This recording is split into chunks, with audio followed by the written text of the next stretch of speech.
Eagle-eyed football, Palace 1, Southampton 0. I guess we call that a game of two halves.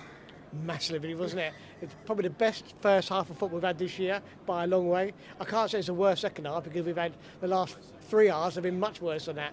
But we held on and we got a clean sheet, so fair play. And a lot of players put a good shift in the second period. Obviously, a lot of chasing around, a lot of defending, but what can you do, you know? But first half we were magnificent, weren't we? Absolutely, man. The only downer really should have been in 2-3 in the upper half time, and the game would have been dead. We gave them a chance. They probably thought, can't play that badly, and they'd be 1-0 down. They probably thought I had a great chance, but lucky enough we held on. Spot on. What impressed you the most in that first half performance? Because we're normally second half FC and stuff. So what impressed you with that first half?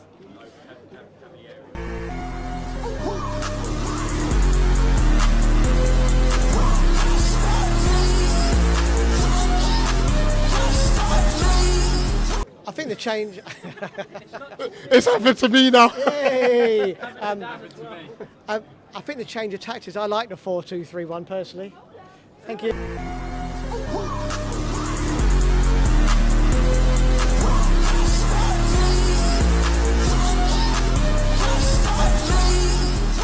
Hey. Thank you. I must be famous. Yeah, I like the 4-2-3-1. I think it suits our defence and it suits us going forward as well. And I think that with the pressing, and I think he also told Schlupp not to drift too much and stay more central to not let the back four so exposed. I think we did that perfectly in the first half. Second half, I think maybe they changed their formation. They brought Ward-Prowse further forward, and we sort of got found out a bit really, and we should have probably changed last 10 minutes, but before that they had 3-1 and 1, so probably should have scored, but hey, who cares? Obviously, speaking about that second half, I mean, like you said, they came out, they've changed. We haven't adapted to that change. But I feel like we were the makers of our own downfall in a sense where we kind of gifted them their opportunities. But VG, play to him, thoughts on his game, because I feel as a club we're still like, Johnston. I think to be fair to VG, he had them 2 games where he kicked appallingly, didn't he? And I think at Leicester, he played very, very well.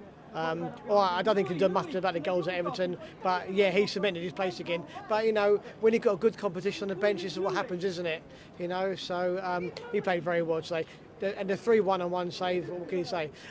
If you was a Southampton fan, you're saying you've got to be scoring them. Che Adams has got to be scoring them positions. But from a Palace fan, he stood up, he kept big, and then he let the striker make the decision, and he didn't know what he was going to do. He made the decision, and then he hit a bit straight at him. So, no, played very well today, VG. Can't knock it. There's one player I want to specifically discuss today because he takes a lot of stick. I'm going to say he's my man of the match. He is my man of the match. I don't care what people say. Luca was absolutely fantastic today. Cut a lot of balls out, made a lot of interceptions, won a lot of headers actually, didn't he? Won a lot of headers, broke up a lot of play. And for a bloke who just hasn't played, when was the last time he played 90 minutes? It's got to be 2 years ago, isn't it? Easy. Yeah, probably, yeah. Yeah, got to be 2 years ago. I thought he was fabulous anyway. But I think honourable mentions for Joe Ward. I thought he had a tremendous game, didn't he? And Tyrick Mitchell, what's happened to Tyrick Mitchell? All this talk in the paper, looking left back, all of a sudden he looks like Tyrick Mitchell from last year. So yeah, I mean, yeah, Luca was fantastic. I thought Joe Ward played really well. I thought the first half we were all over the pitch, fantastic. But yeah, my man in the match was Luca. Definitely. Last question. How do we remain consistent throughout a whole 90-minute period? That's a really hard question, isn't it? Because the problem is that if you played a pressing game, which you did in the first half, you can't press that for 90 minutes. The players get tired. And the thing is, if you set up against another team's their system, you're going to go against their system, and our pressing negates their system. Generally, at some point during the game, they will change their system, and then we've got to be big enough to change ours. Probably didn't do that first 20 minutes, which all of a sudden, Maitland-Niles came on, which basically freed Ward-Prowse to go forward. And we didn't really react to it, and really, probably the turning point was VG. And then did he have an injury? Didn't he have an injury? But when the trainer came on, they all went over to the bench and had a drink, and we seemed to be a lot more tighter after that and didn't give him the space. So, yeah, definitely, yeah. You know what? To be fair, VG can get a slight man of the match shout for that. Because I think, you know what, we were under the cosh. How injured was he? Really, was he injured or not? But it was the break we needed, I think. Yeah, I think it was a fake injury, but you know, sometimes you've got to do that. Take the sting out of the game. Someone goes down, and they, you know, the trainer comes on and he's giving that message here, there, and everyone.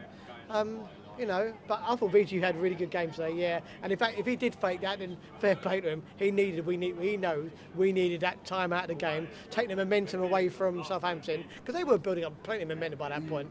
I mean, the second half started, bloody, did we touch the ball the first 10 minutes? It's ridiculous. You know, we couldn't get anywhere near him. So, you know, now fair play to him if he did that. Very gamesmanship, isn't it? We'll take the 3 points either way. I think that puts us up to 10th at the moment. Yeah. No, pleasure as always. Up the Palace. Always at the Palace. And one more thing.